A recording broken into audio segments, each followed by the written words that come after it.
என்னோடய சுப்பீரியர் என்னுடைய கிளாஸை அப்சர்வ் பண்ணுறதுக்கு வராங்க. அவங்களையும் இன்ஸ்பயர் பண்ணணும். அட் த சேம் டைம் என்னுடைய குழந்தைங்களுக்கும் நான் ஃப்ரூட்ஃபுல்லாக ஏதாவது சொல்லித்தரணும், யூஸ்ஃபுல்லாக ஏதாவது சொல்லித்தரணும் அப்படின்னு நீங்கள் நினச்சிங்கன்னா இந்த பிளெஸ்ஸிங் ப்ரேயரை சொல்லிக் கொடுங்க.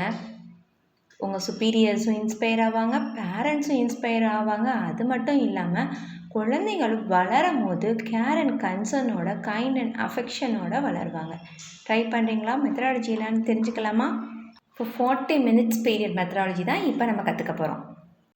Begin your class with a warm-up exercise. இந்த warm-up exercise எதுக்குன்னா to grab the attention of the children. Children எல்லோரும் அங்கங்கே அப்படியே ஷட்டர் ஆகி ஒவ்வொன்றும் செஞ்சிட்ருப்பாங்க.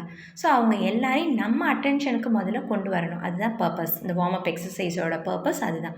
அப்போ அந்த எக்ஸசைஸ் எப்படி இருக்கணும்னா அவங்களுடைய அட்டென்ஷனையும் கிராப் பண்ணணும். அட் த சேம் டைம் அவங்களுக்கு அந்த ரைமில் உள்ள மீனிங் புரிஞ்சுக்கிறதுக்கும் இந்த எக்ஸசைஸ் யூஸ்ஃபுல்லாக இருக்கணும். அதுதான் அந்த purpose of the warm up exercise. அப்போ அது என்ன பண்ணலாம், என்ன சொல்லலாம் அப்படின்னா look up, look down, sit, stand, join, separate. இந்த வேர்ட்ஸ்லாம் எதுக்கு யூஸ் பண்ணுறோம்னா ப்ரேயர்னால் நான் எந்திரிச்சு நிற்கணும், ஜாயின் பண்ணணும், I have to join my palms, I have to bow my head down.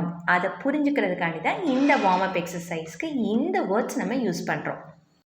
இப்போ வார்ம்-அப் எக்ஸசைஸ் பண்ணிட்டோம். இப்போ கிளாஸ் கொஞ்சம் இன்ட்ராக்டிவாக இருக்கணும், கலகலன்னு இருக்கணும். அப்போ அதுக்கு நான் என்ன பண்ணணும் அப்படின்னா கொஸ்டின்ஸ் கேட்கணும்.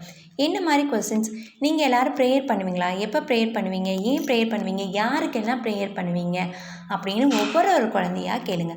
அப்போ ஒவ்வொரு குழந்தைங்களும் ஒவ்வொரு ஆன்சர் பண்ணுவாங்க. அது கேட்கும் போது நம்மளும் ஹாப்பியாக இருப்போம். அட் த சேம் டைம் அந்த குழந்தைங்களும் நம்ம டீச்சர் நம்மளை பார்த்து நம்மக்கிட்ட இவ்வளோ நேரம் ஸ்பெண்ட் பண்ணுறாங்களேன்னு அவங்களும் ஹாப்பியாக இருப்பாங்க. அடுத்து நீங்கள் என்ன சொன்னாலும் நீங்கள் சொல்கிற பேச்சையும் கேட்பாங்க.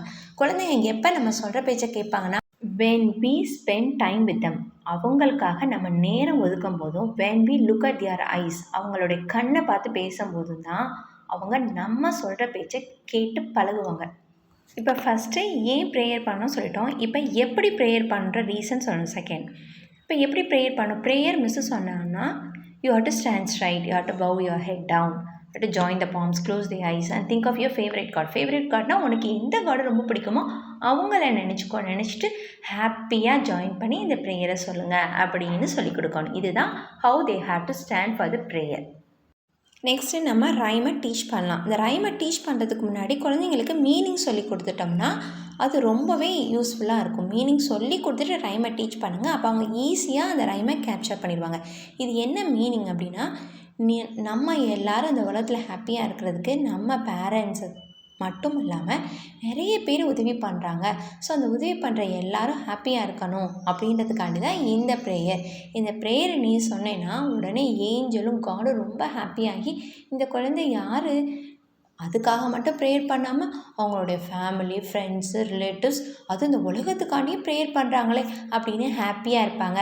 ஸோ இந்த ப்ரேயர் நீ எப்போல்லாம் சொல்லலாம்னா மார்னிங் எந்திரிச்சோடனே சொல்லலாம், அப்புறம் நம்ம ஸ்கூலில் நம்ம சொல்லலாம், அல்லது நைட்டு தூங்க போகிறதுக்கு முன்னாடியே நீ சொல்லலாம் அப்படின்னு சொல்லி கொடுத்துருங்க.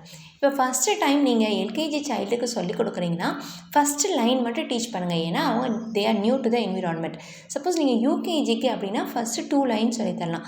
ஸோ ஒவ்வொரு லைன் ஒவ்வொரு நாள் இப்படி சொல்லி கொடுத்தீங்கன்னா within a week they will be familiar with the words. இப்போ நம்ம சுப்பீரியர்ஸ் தே மே ரேஸ் கொஸ்டின். என்ன கொஸ்டின் அப்படின்னா what value did they learn from this rhyme, what are the skills did you teach them அப்படின்னு கேட்கலாம்.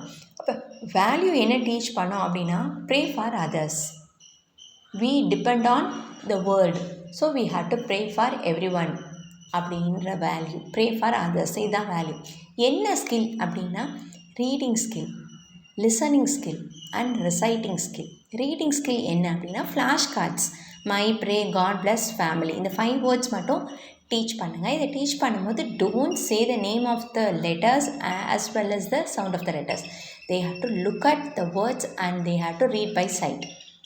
என்ன டீச்சிங் எய்ட்ஸ் யூஸ் பண்ணலாம்? half chartல you just write the rhyme with a chisel marker beautifully, draw lines, பியூட்டிஃபுல்லாக எழுதிடுங்க. எழுதிட்டு around the rhyme paste the pictures of the family, friends and the world like vegetable vendor, flower vendor, the people those who are helping us, இவங்க எல்லாரையும் face பண்ணிங்கன்னா ஓ இவங்க எல்லாம் help பண்ணுறாங்க, இவ்வளோ வேலை பார்க்குறாங்க, இவங்களுக்காண்டி தான் நம்ம ப்ரேயர் பண்ணுறோம் அப்படின்ற ஒரு இன்ஸ்பிரேஷன் அவங்களுக்கு நல்லாவே புரிஞ்சிடும்.